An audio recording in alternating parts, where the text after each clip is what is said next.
So, welcome everybody. I would like to welcome you all on behalf of Yatharth for our this latest edition of Expert Talk. Today we have with us Dr. Saumyajit Ray.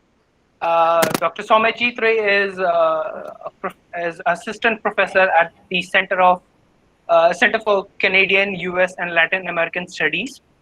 Sir has a long teaching experience. Before joining, he had also been teaching at Amity Law University and Guru Gobind Singh University.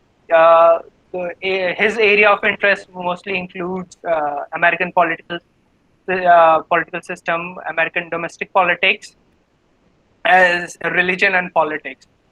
Today we will be for today's topic. We have today's topic is about understanding American exceptionalism. American exceptionalism is basically a theory which says that America is inherently very different from other nations, given its values, political system, its development through the ages. Some of the theorists and the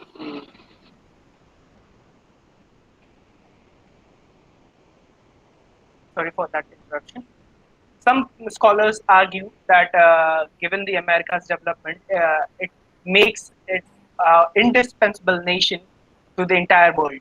Some of the common phrases used to describe America as exceptionalism would be, rather, are a shining city on the hill, leader of the free nation, indispensable nation, empire of liberty. Given the American withdrawal from Afghanistan, it's very important to understand what does American exceptionalism mean, and is America really exceptional? So to talk about all these things, we have Dr. Saumyajit Ray, sir, and I would like to hand over the mic to sir. Before that, I'll just like to announce a few housekeeping rules. I'll request everybody to keep your mic on mute. And after this session, we'll have a Q&A round where you can raise this. You have this option of raising your hand. You can raise that, or either you can type your questions on the chat box. So thank you, everybody. And sir, over to you. Yeah, thank you, Aditya. You were talking about America being the shining city upon a hill and leader of the free world. I am reminded of what President Clinton once said about America, which most Americans believe. I don't know what the ultra-liberal present generation believes in, but most Americans believe that America is the greatest nation in human history. And there is every reason to call it that as far as Americans are concerned. I mean, a lot of what I will tell you today is my students already know about them. You know, whosoever had studied my MA courses, they already know about them. Only that I would like to reiterate whatever I told you earlier. Why do we say that, or why do Americans believe that their country, their land is exceptional? Their not only their republic, as a people, they are also exceptional. You know, the idea of American exceptionalism, it predates the American Republic. The American Republic only formally was established in 1789. In 1776, there was this Declaration of Independence. That was on the 4th of July, but 1789, once the Constitution was adopted and the Republic was established by virtue of that Constitution. But the idea that America was exceptional, or America was an exceptional experiment, that started from the 17th century itself, when the pilgrims who came to America, who uh, the place where they entered, they called it Plymouth. There's a town in Plymouth also in England known as Plymouth. So they used all these old English names.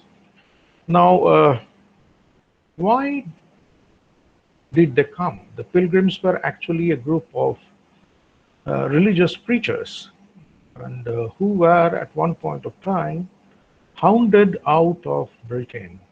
They had to take up residence in uh, Netherlands, and they came from continental Europe.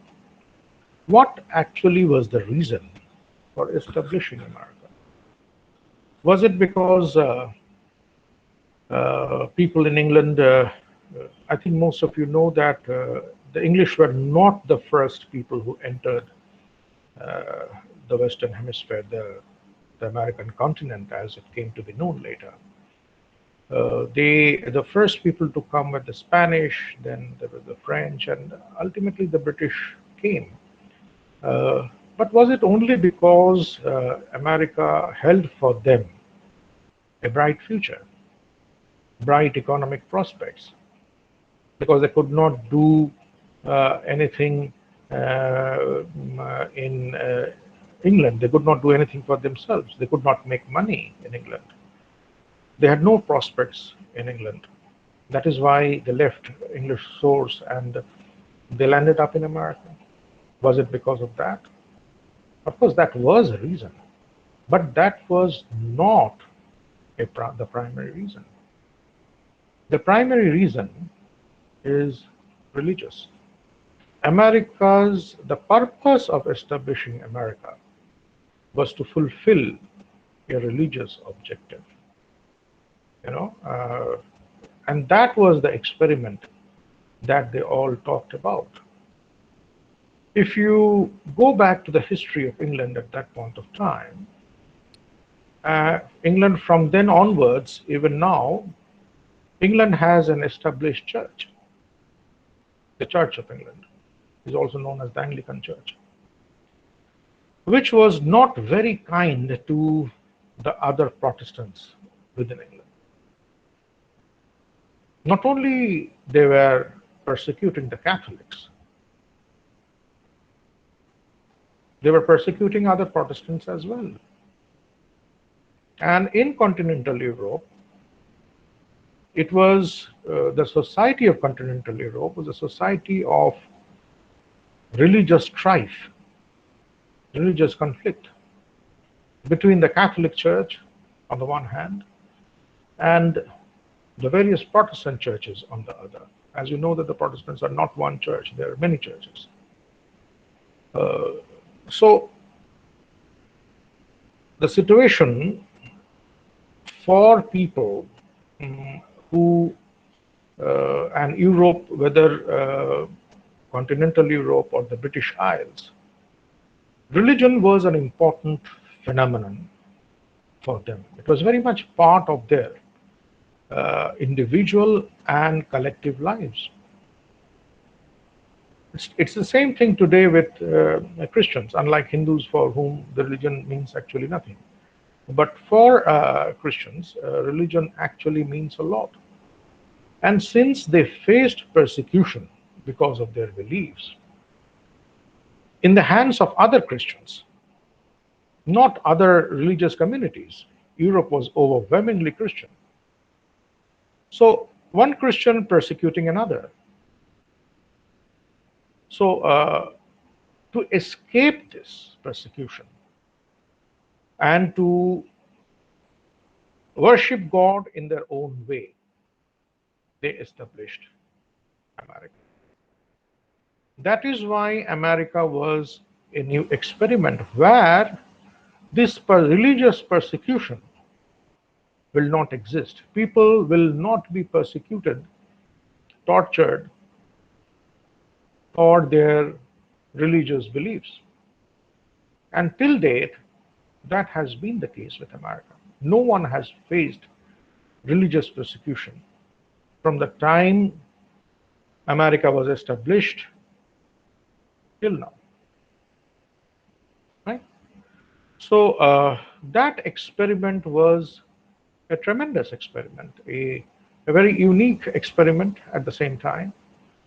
And what is more unique is that not only do they call America a Protestant nation, when you talk about this exceptionalism, one important component of that exceptionalism is being Protestant, right? Protestantism based on religious freedom, right? So this uh, objective could not be fulfilled in Europe. So America was a Protestant nation, and Protestantism was saved by America, both ways. Protestantism, if left to Europe, would have died. They would have fought against each other, they would have killed each other, and of course, there was the powerful Catholic Church to kill them. But America saved them. So there was a two-way relationship which you must understand.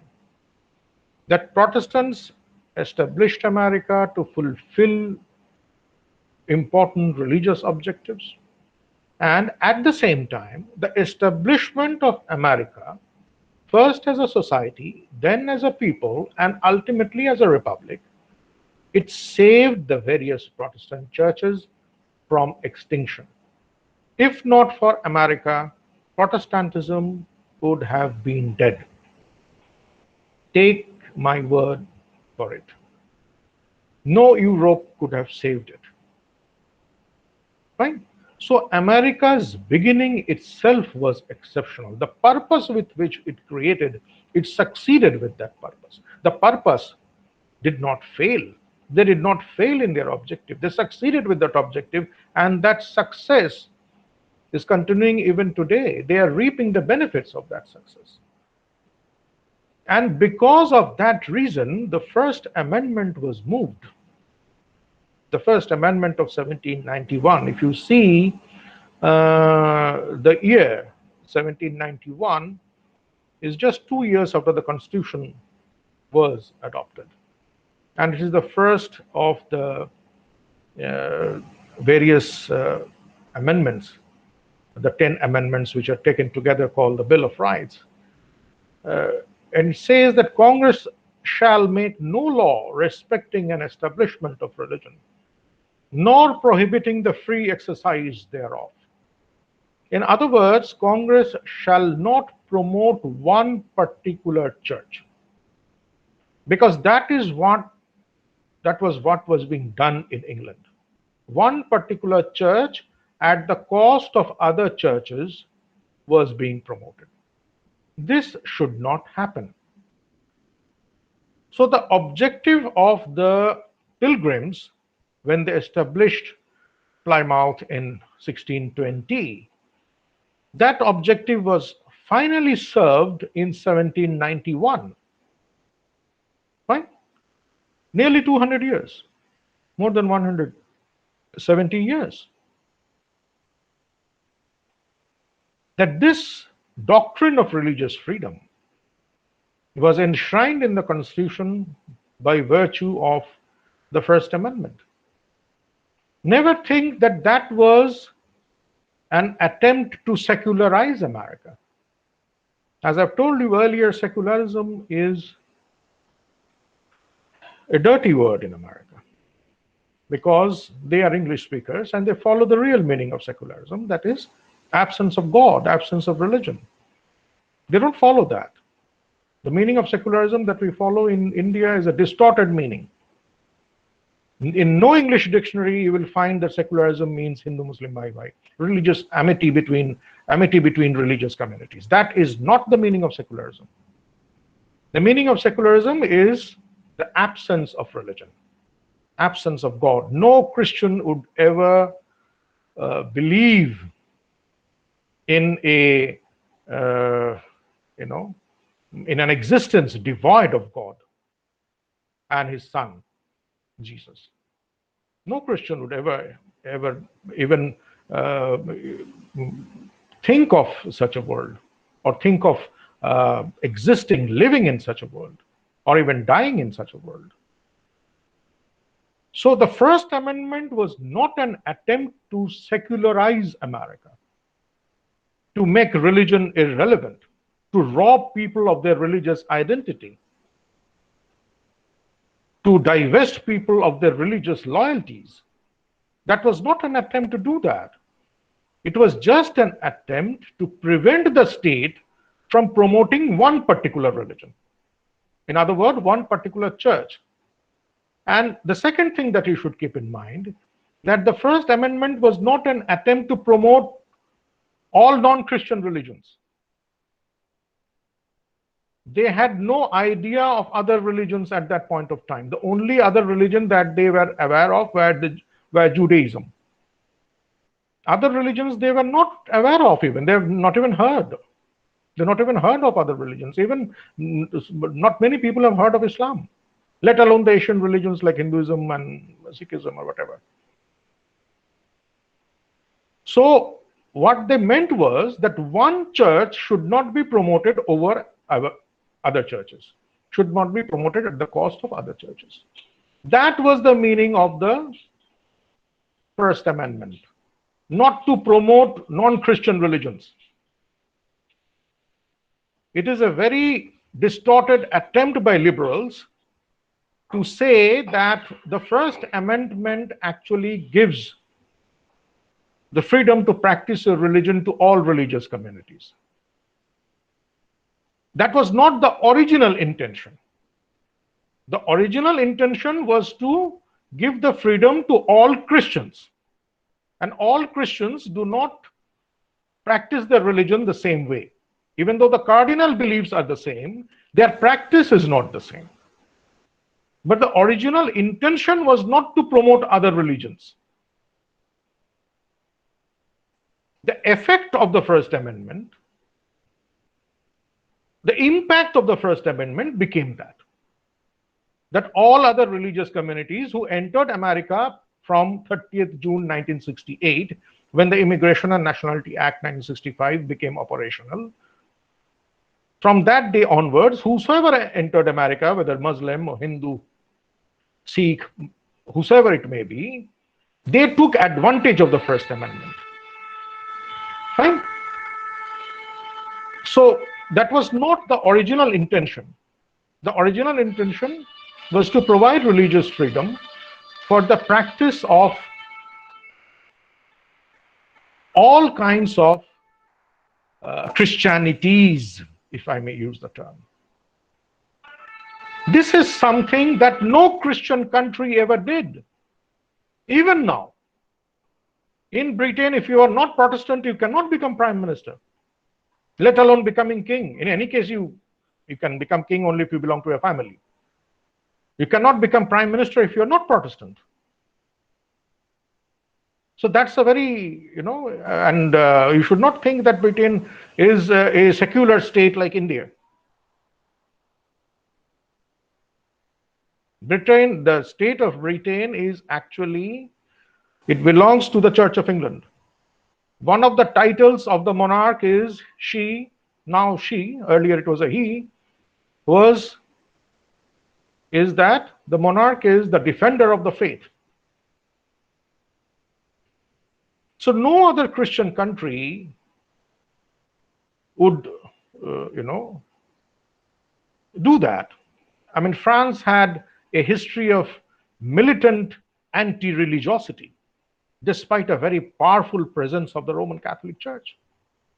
And France had very few Protestants. Most of them left for America. So American experiment was unique. America was exceptional. That is why it was the shining city upon a hill. So do you know why they talk about a hill always? What is that? That's also a very Christian idea. Everything that they say or do has some Christian meaning. They don't shy away from that, just as Indians shy away from anything Hindu that you say, they will shy away from that. They don't do that in America. They are very proud to be Christian. And they don't say that we are proud to be Christian. Like, there are people who say proud to be Hindu, proud to be this, proud to be that. Ye kehne ki koi baat, they know that they are proud, and there's no use saying that a number of times. So their public actions and pronouncements are inspired by Christianity and Christian symbols. The shining city upon a hill. Why do they call a hill? Why do they talk about a hill? In Jerusalem or Jerusalem, there is a place known as the Mount of Olives. And in that Mount of Olives, we have the Garden of Gethsemane, where Jesus prayed for the last time before being arrested. Fine? So, and Jesus had given a sermon on the Mount. That's a very famous Sermon on the Mount. Even though the Jews for whom Americans created a state, that is Israel. Israel was created by America. Even though the Jews call Jesus Christ a fraud and Christianity a bogus religion, despite that, Christians in America talk about a Judeo-Christian tradition. Fine. So the shining city upon a hill means something that good happens. Everything good happens on a hill. The shining city upon a... Why is there a shining city upon a hill? So that everyone can see that city. It is regarded as an ideal for everyone in the world. If it is on a hill, if it is on an elevated platform, then only can you see such a place. And it is shining. It is an attractive proposition. Everyone in the world is free to emulate it or to migrate to it. Either you shape yourself or your country according to the image of America, shaping the world in the image of America. That is itself a very Christian thing. The Bible says, the Holy Torah says, that God created man in his own image. So creating something in the image of an entity that is already elevated. America is an elevated entity. America is an ideal entity. And to create the rest of the world according to what America is, that itself is a laudable objective. That is why it is a shining city upon a hill. It is shining for everyone to see and everyone to emulate, to follow. How do you follow? Either you become like America, you make your country like America, or you like America so much that you go away to America, migrate to America. Fine? So shining city upon a hill has inspired both national transformations and immigrations. And so many people have migrated to America because the nations they came from, they were in such condition that it was impossible to turn them into America. For example, after the Islamic Revolution in Iran in 1979, many Iranians fled to America. Have you heard of Reza Aslan? He's an Iranian-American writer, he's a scholar. He has written a book which you may read, No God But God. No God But God. That is The English translation of the Islamic Shahada, the Confession of Faith. Right? He is from such a family who fled to America. So many people fled to America. The old immigration, the new immigration, there were stories of escaping to America. The story of escape started from the beginning, from the old immigration, and continued. But there were many people who migrated to America for better opportunities. For example, from people from India. They did not flee anything, they just migrated.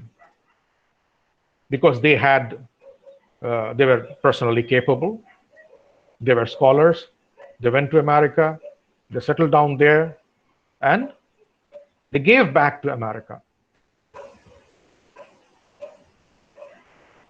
Now, America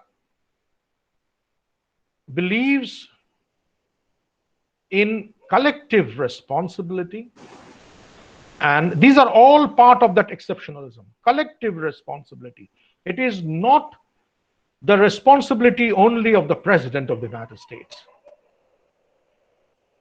to uphold and promote American interests. It is the responsibility of all Americans. The good of America should be in the heart of all Americans. Fine. So only if American interests are promoted, Americans themselves will flourish. And how does this sense of responsibility come? It comes from what is known as Christian charity. Christian charity is another important ingredient of American exceptionalism. It comes from the Bible. The Bible says that to whom much is given, much is expected. Some people interpret it as much is required. So anyone who was brought up in prosperity, anyone who has got a lot from his childhood, his or her childhood, has the responsibility of giving back to society, to the less fortunate. Now, the competition in American politics is between two kinds of people. One who believe that we should give back to society either on our own, in our private capacities, or through the various churches and the organizations run by the churches. Others believe that no, this is such an important and a huge enterprise that we should involve the state. If you want to give back to society, it is the state which is going to give back. We must involve the state. Fine. We should give to the state in the form of taxes, and the rest the state should take care of. That would increase the state revenues, and the state will take care of those who are not capable of taking care of themselves. So those who believe that we should do it on our own or through the churches, that is an older idea in America. The state's role came later, from the time of Franklin Roosevelt. So since this is an older idea, this idea is also known as a conservative idea, represented by the Republican Party. That minimal involvement of the state. The welfare state in America was not derived from John Stuart Mill's welfare state in England. People generally made a mistake. The John Stuart Mill talked about trade unions, he talked about the welfare state in England, and America actually implemented that before England did it formally. So America was the land of the experiment of welfare state. Of course, America was the land of experimenting with the welfare state, but America was not experimenting John Stuart Mill's welfare state. America's welfare state was very Christian. And these people wanted to involve the followers of Franklin Roosevelt in his Democratic Party, till date believe that this process of giving back to society, this is such a big enterprise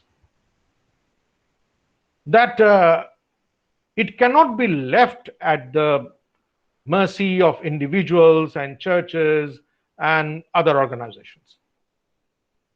I mean, you can feel like giving 100 rupees this year. You may not feel like giving 100 rupees next year. You may feel like giving less. So this enterprise will be disrupted. The process of giving back will be disrupted. So who can perform it with relative stability? The state can perform it through relative stability.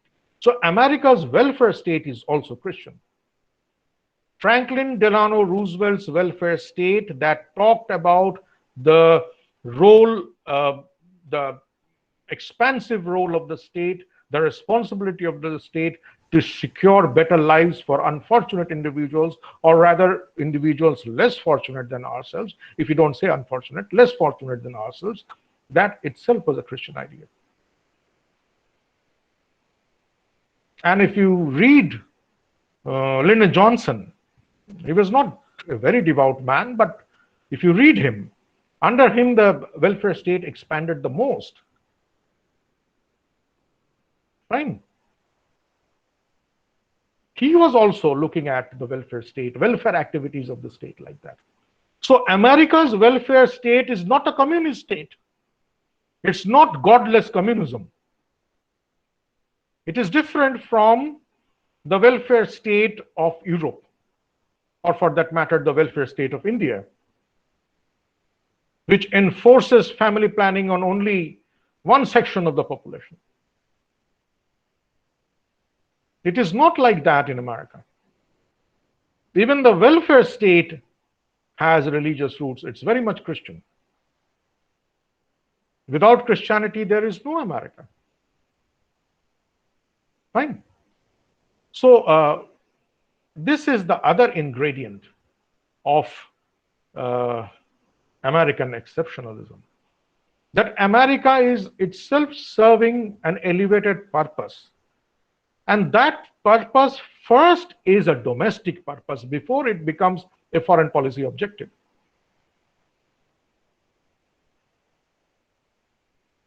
You know, those who have never participated in elections, those who have never seen or heard what popular elections are, take part in elections not only as voters but as candidates. That is why you have an Ilhan Omar in America, talking what not about America. She is part of the House of Representatives and she is bad-mouthing America day in and day out. Would she have survived in the country where she had come from? When you go to America, you should, whatever benefits you had, there must be a sense of gratitude. That's different from servility. Gratitude does not mean servility. That is the mistake that the Bangladeshis had done after Mujib. That they thought that if we feel grateful to India for creating Bangladesh, we should be servile to India. That is what President Ziaur Rahman and his followers had thought. There's a difference between gratitude and servility. You did not be servile. Of course, you are free to criticize American institutions and American ideas. But that does not mean that you will denigrate America at every available opportunity. Coming from a country which has never even heard of democratic institutions, let alone have a democratic polity or whatever. So America has reason to be called the greatest nation in human history. America does not call its nation, its people, its country, father or mother. But then calling itself the greatest nation of human history, that itself makes out the pride it has, and at the same time, the willingness, the resolve to preserve that status in the world, to preserve that preeminent position in that world. You cannot say greatest nation in human history and do everything that will lead to a decline in American power as President Biden is doing, or at one point of time President Carter had done. You have to threaten your enemies like President Reagan, that if you are willing to bomb the White House, I am going to take to outer space, and from there I am going to kill you. That was what the Strategic Defense Initiative was all about, better known as the Star Wars. The president will leave the White House, he will be in outer space, and from there he will conduct a war against the Soviet Union. You do anything against American interests and see what happens. And what you are seeing presently? Withdrawal of American forces from a major trouble spot. Right? And who is going to come to power? The people they replaced. The people America overthrew. Fine. So the foreign policy objectives of America are a derivative of the initial objective that it had of creating a country that was unique in the world. We say that America is a unique experiment in staying together. There are people from all over the world who find themselves in America. Of course it is, because of it's not an accident, it is because of the Immigration and Nationality Act of 1965. Earlier, Western Europeans were favored. And the founding fathers themselves were opposed to immigration, even from continental Europe. They could not imagine immigration from Asia or Africa. Of course, the African immigration helped them in the way of providing slaves. They were all slave owners, but not as equal citizens. So America wants to preserve its preeminent position because it views itself as unique. That if there is a decline in American power, that preeminent position will be undermined. We talk of presently, many people are talking of a new Cold War and they think that they are strategic thinkers or they are great international relations scholars. A Cold War between US and China. Now, if you say that there is a Cold War between the United States and China, then you have to give China that respect of an equal power, of a superpower like America. Where is that Cold War?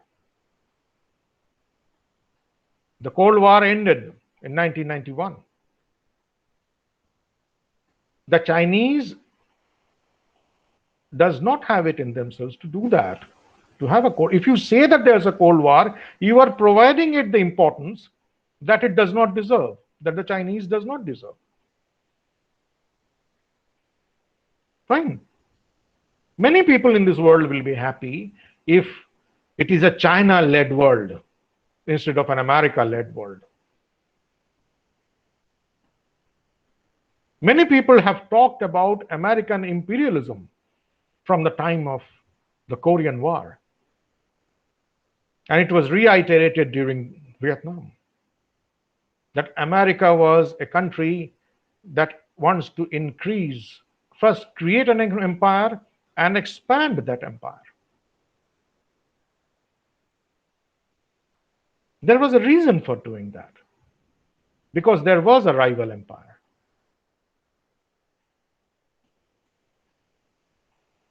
When the people were given a choice between the Soviet Union and the United States, There were some countries like India which chose to choose neither.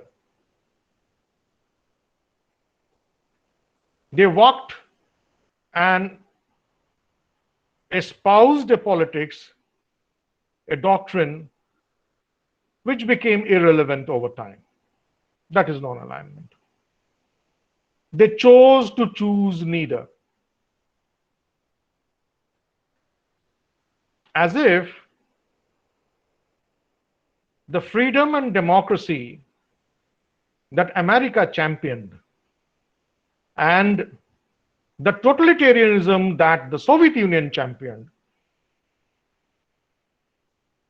they held similar threats to countries like India. Just think about it. Was American freedom and democracy a threat to India? Fine. India actually warded off, prevented the Soviet intrusion by becoming a Soviet stooge. India was a Soviet stooge. India was not non-aligned in practice. Without applying its mind, India had opposed Israel. India had said any number of things against America during Korea and Vietnam, even during the Cuban Missile Crisis. These Kashmiri advisors that Mrs. Gandhi had, first Pandit Nehru and Mrs. Gandhi had, and all of them were leftist. They actually were the architects of India's foreign policy. So naturally, they had a lot of sympathy for the Soviet Union. I'm sorry I cannot give you a neutral lecture because there cannot be a neutral social science. It is value loaded. Even the natural sciences sometimes become value loaded. Fine. So American exceptionalism comes under threat whenever there is a decline in American power. Whenever a president has given up internationalism and interventionism. If America does not intervene when the need arises, then it will lead to a decline in American power. You can say that this refusal to intervene was started by President Trump. Of course, he refused to intervene, but where American vital interests were not involved. Where American vital interests were involved, no American president or no Republican president would ever, go back on his promise to the American people to uphold freedom and democracy. This had to happen. This process of withdrawal had to happen. It was actually promised by Joe Biden during the election. The virus made him the president. The Democratic Party, till the time the virus came in end of 2019, early 2020, January 2020, the Democratic Party did not have an identifiable candidate even. Of course, Joe Biden was a vice president. Vice president in America means nothing actually. Vice president has no power till the time he's vice president, if he doesn't become president, ever. That was his only qualification, that he was the vice president of the United States for 8 long years under Barack Obama. This withdrawal had started from the time of Barack Obama. But Barack Obama was more interested in withdrawing from Iraq than from Afghanistan. He actually regarded Afghanistan as a trouble spot. And to be more honest, he regarded Pakistan to be the problem creator. I'll tell you very sadly that on 6th of June, 6th of June is the death anniversary of Robert Kennedy. I think you know that he tried to be a candidate in 1968 and he was killed during the campaign. And he was killed by a Palestinian. His name is Sirhan Sirhan. He's still there in jail. He was a young boy at that point of time. Now he is an old man. And he is as arrogant as he was then, not repenting at all for killing Bobby Kennedy. And why did he kill Bobby Kennedy? Because Sirhan Sirhan, who is actually a Palestinian Christian, he did not like Bobby's stand against the Arabs in the Arab-Israeli War of 1967. And when he was asked, why did you pull the trigger? First he said, I've forgotten everything. I don't know why I did that. And there were many American doctors who tried to spin stories about, he must have been, administered some drug by which he forgot. And then one day he said, no, I killed him because I didn't like his stand on the Arab-Israeli war. But why did I say sadly? Because this year, when they were observing Bobby Kennedy's death anniversary on the 6th of June, he was shot on the 4th of June and he ultimately died in the early hours of 6th of June in Los Angeles. And no democratic official or unofficial page mentioned Sirhan Sirhan because he was Palestinian. Because of late we had a conflict within Israel, not between. Palestinians are very much part of Israel. Palestinians are not a different country, regardless of those accords and the embassies that they have all over the world in countries like India. Palestine is not a country. So the Jewish-Palestinian conflict that you had within Israel, between the government of Israel and its Palestinian component. Because of that reason, so that Palestinians in America are not antagonized, the Muslims are not antagonized, even though Sirhan Sirhan is not Muslim. Not even a single page of the Democratic Party or any page that celebrates Bobby, none of them talked about Sirhan Sirhan. I mean, when you are observing someone's death anniversary, a line of how he died, he did not die of heart attack.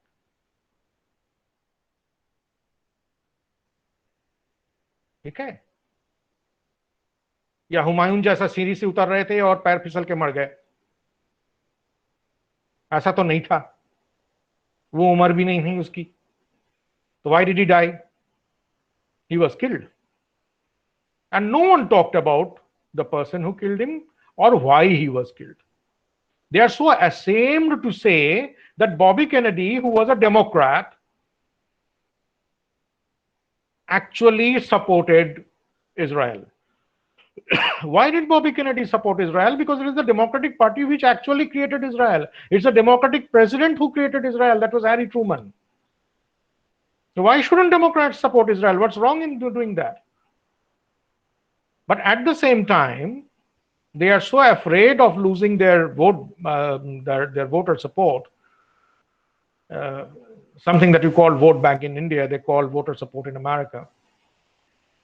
That the Muslim voter support or the Palestinian voter support or the Arab voter support that they have, because all Arabs are united on that, and even Iranians who are not Arabs are also united on that, the question of actually destroying Israel.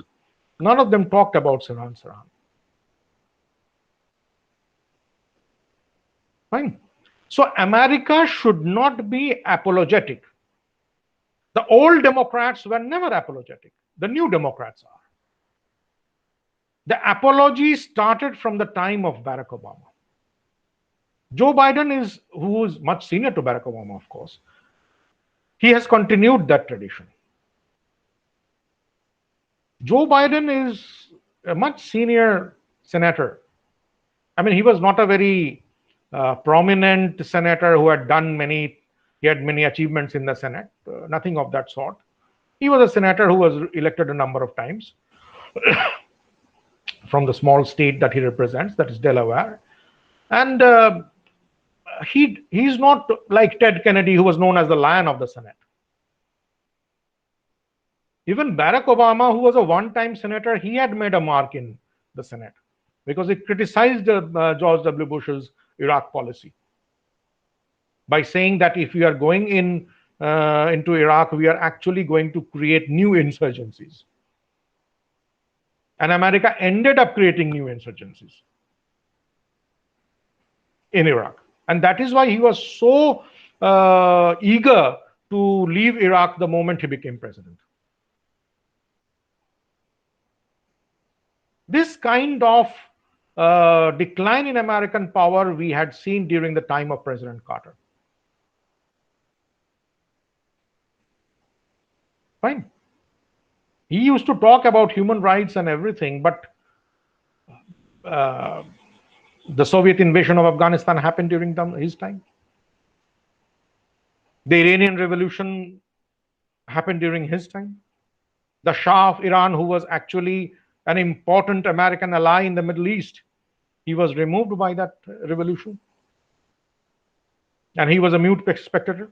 The Iran hostage crisis happened during his time. He was a mute spectator. I mean, he was talking, that talking had no sense. He became more active after his defeat in 1980. If any country had an election for the first time or a strife-torn country which was experimenting in elections, Carter would go there as an observer to see whether the elections are being held properly or not. He was the president who made human rights a very important component of his foreign policy. But what did he achieve against the two main human rights violators in this world at that point of time? One was the Soviet Union, the other was the People's Republic of China. He did nothing. He could do nothing. So American belligerence is actually a foreign policy, a foreign policy face of America. America has to be belligerent.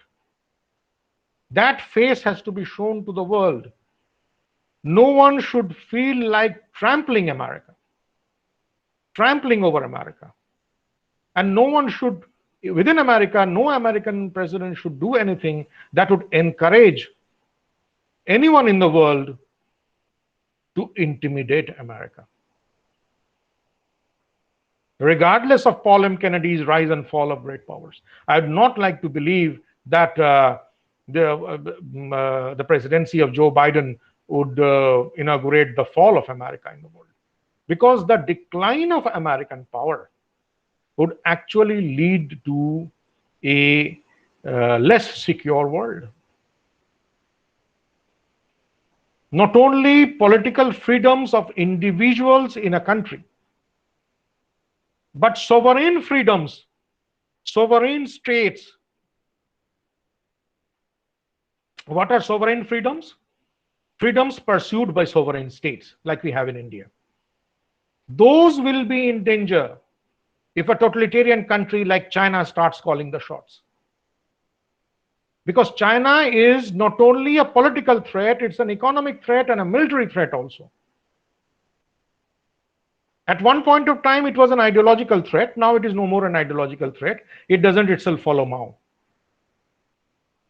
If there are Maoists anywhere, including in India, who think that China loves them, they are in a fool's paradise. China itself has left Mao. People who are in power in China are followers of Deng Xiaoping. They're not followers of Mao. Mao was discredited by China, by the rival leadership. So if you think that you can still write on the wall, China's chairman is our chairman, they may ask you which chairman, not Chairman Mao. If you're following Chairman Xi Jinping, that's a different thing. That they will love.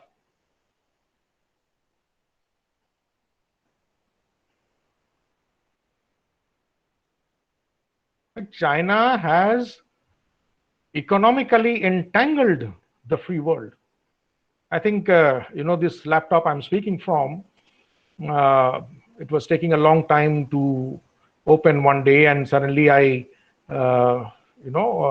called up the customer care, and he asked me for the serial number, something that is written underneath, just at the bottom of the laptop. And when I lifted it, I didn't know that it's written made in China.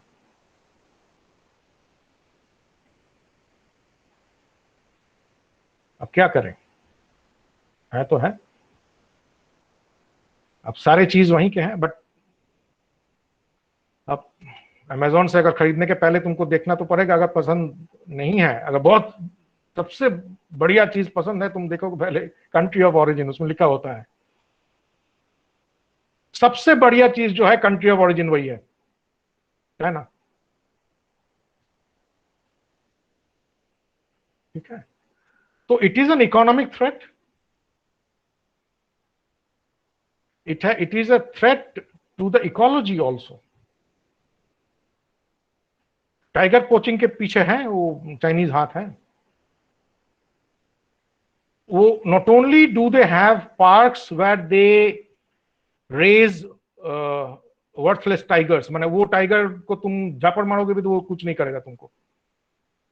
वैसा कुछ park वो लोग बनाए हैं जहां से वो उसका खाल और उसका दांत और उसका जो भी से वो चीनी मलम बना सकता है, वो भी है वहां, है वो बिल्कुल वर्थलेस टाइगर्स. तो इंडिया के टाइगर्स वर्थलेस तो है नहीं, नजदीक जाके देखो वर्थलेस है या नहीं. तो what they will do is they have to be poached. तो ये पोचिंग एक इंडस्ट्री है जिसके पीछे ये लोग हैं, नहीं तो चीनी मलम कैसे बनेगा.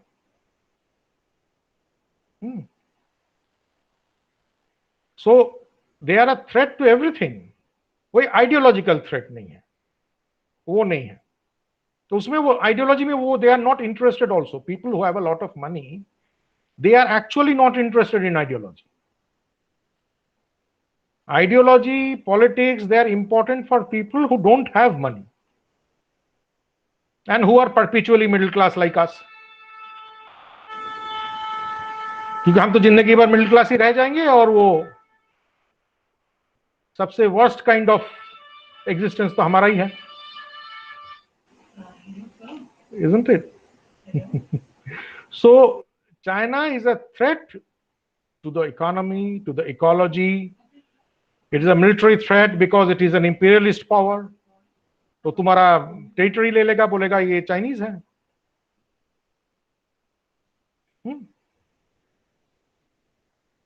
But to prevent that, you need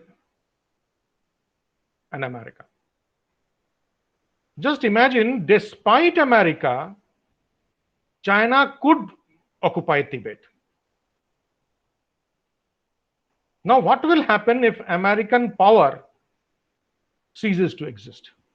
America will not cease to exist. American preeminence will cease to exist. Fine. What will happen to such a world? You think what will happen to such a world? The other things that American exceptionalism has other components also. But the most important component that they talk about in American context is the rule of law. Because America believes that a written constitution and written laws conforming to the constitution must be the basis of governance. If you ask as a country, India asks for any kind of help. For example, we had the civil nuclear deal. No deal happens with any country if a matching legislation is not passed by the US Congress. Henry J. Hyde, US-India Civil Nuclear Cooperation Act. The Congress itself must authorize, the federal legislature must authorize any dealing America may have with the rest of the world.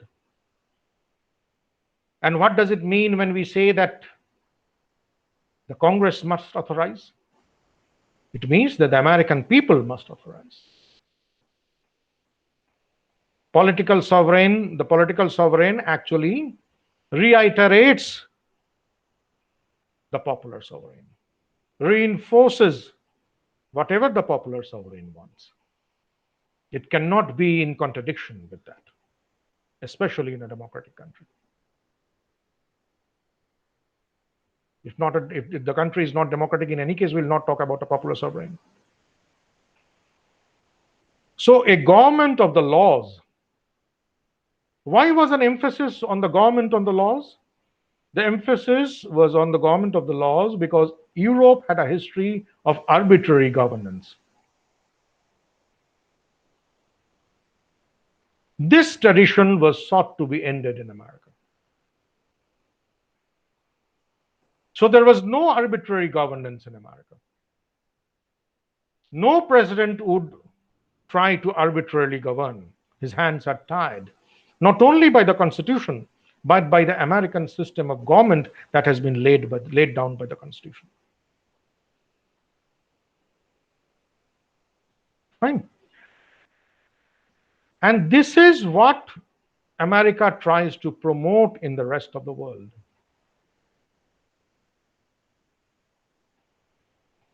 Fine. That is why America should have found itself at loggerheads with totalitarian countries. During the Cold War, America was at loggerheads with the Soviet Union. It was a totalitarian country. But America, ironically, was friendly to many military dictatorships. That was the irony of the Cold War. The Cold War pushed America into friendships with countries which are less than democratic. George W. Bush became the first president to reiterate that segment, that content of American exceptionalism. That to qualify for American friendship, you must be democratic. A dictatorship, whether totalitarian or military dictatorship, cannot be friends with America. He was the first president to insist on that, not even Ronald Reagan. Fine. And he said that it was important to use American military power to spread democracy all over the world. So his presidency was a sort of evangelical presidency. He was like a preacher who was preaching democracy and Christianity at the same time to the rest of the world. He was a born-again Christian, as my students know that, I've told them. So he was preaching democracy. He was like a preacher himself. But only he would not preach democracy through word of mouth. He was not a cleric. He was not a preacher, religious preacher. He would use American arms for bringing democracy to the rest of the world. So he wrote constitutions for Iraq and Afghanistan, democratic constitutions that reiterated the democratic values on which America was based, or America is still based. And if you have seen that George W. Bush of late has opposed the withdrawal from Afghanistan, opposed Joe Biden's withdrawal from Afghanistan, because he's the one who actually was responsible for the deployment. So democracy, the spread of democracy for him was a sacred purpose. And he was not averse to using American armed forces for that purpose. And he was the first president who said that. And he was the first president to do that. Reagan was using American arms to create American allies to undermine allies of the Soviet Union.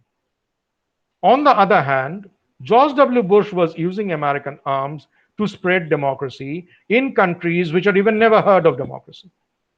Of course, you can say George W. Bush did not have the trouble of a Soviet Union on his head. That is there. He did not have that. I agree to that. I don't know how he would have behaved if he was a president during Cold War times. Fine. So that was an important element, that freedom and democracy. Only that the last Republican president, Donald Trump, believed that America had better things to do. Thank you, Imadri. America had better things to do. It is always a pleasure addressing you also. So America have better things to do than spread democracy in the world.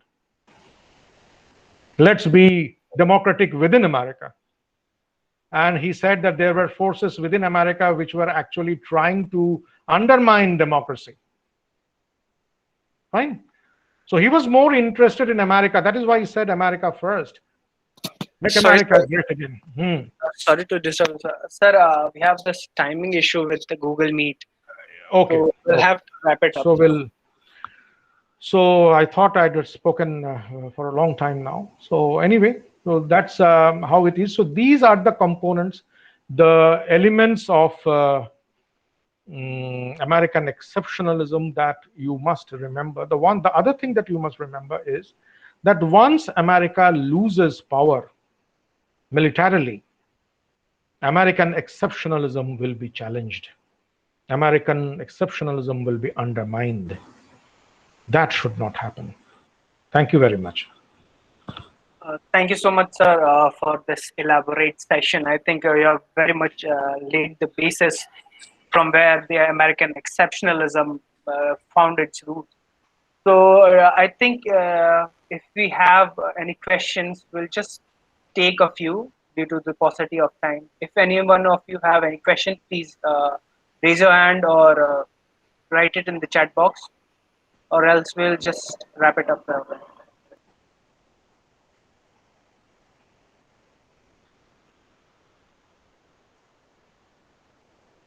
I think no one has the question.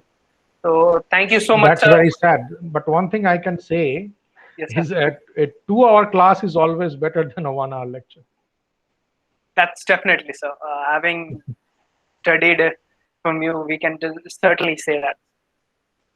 I hope it helps. Thank you very much for calling me. Okay, sir. Thank you so much, sir, for joining us today. And thank you everyone for joining us as well. We'll again come with next edition, Okay, with a different topic and a different speaker. So please tune in and like our pages on the social media for updates. Thank you so much, sir. Thank you. Thank you very much.